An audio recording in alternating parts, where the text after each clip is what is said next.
Future হিরোইনের সাথে, আরিয়ার সাথে। হ্যাঁ একদম। অবশেষে সত্যি এবার সাকিব খানের নতুন সিনেমায় মেতেছেন পাকিস্তানি অভিনেত্রী হানিয়া আমির। গত কয়েকদিন আগে ঢাকার একটি শোরুম উদ্বোধনে মেগাস্টার সাকিব খান উল্লেখ করেন তার নতুন সিনেমায় বা ফিউচার নায়িকা হিসাবে থাকবে হানিয়া আমির। তো দর্শক, আর দেরি নয়, প্রকাশ পেল সাকিব খানের নতুন সিনেমার নাম। বলছি সকল বিস্তারিত, সঙ্গেই থাকুন। গোপন সূত্রে জানা গেছে সাকিব খান সহ পাকিস্তানি অভিনেত্রী হানিয়া আমিরের সিনেমাটি মুক্তি পাবে সামানের রোজার ঈদকে কেন্দ্র করে।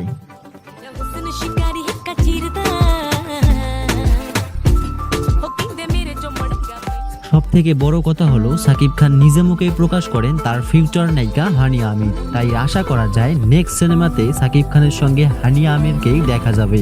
বড় কথা হলো অনেক সাকিবিয়ান মনে করে তাণ্ডবের পর রায়হান রাফির পরবর্তী সিনেমায় হানিয়া আমির সহ সাকিব খানকে দেখা যাবে, কিন্তু এটা এখনো পর্যন্ত বাংলা ফিল্ম ইন্ডাস্ট্রিতে প্রকাশ করা হয়নি।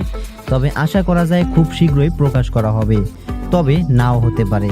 তাই এই সকল নিউজ থেকে দূরে থাকাই ভালো। মেগাস্টার সাকিব খানের কথার উপর ভিত্তি করে কোন সিনেমায় হানিয়া আমির থাকবে এটি নিশ্চিতভাবে বলা যাচ্ছে না।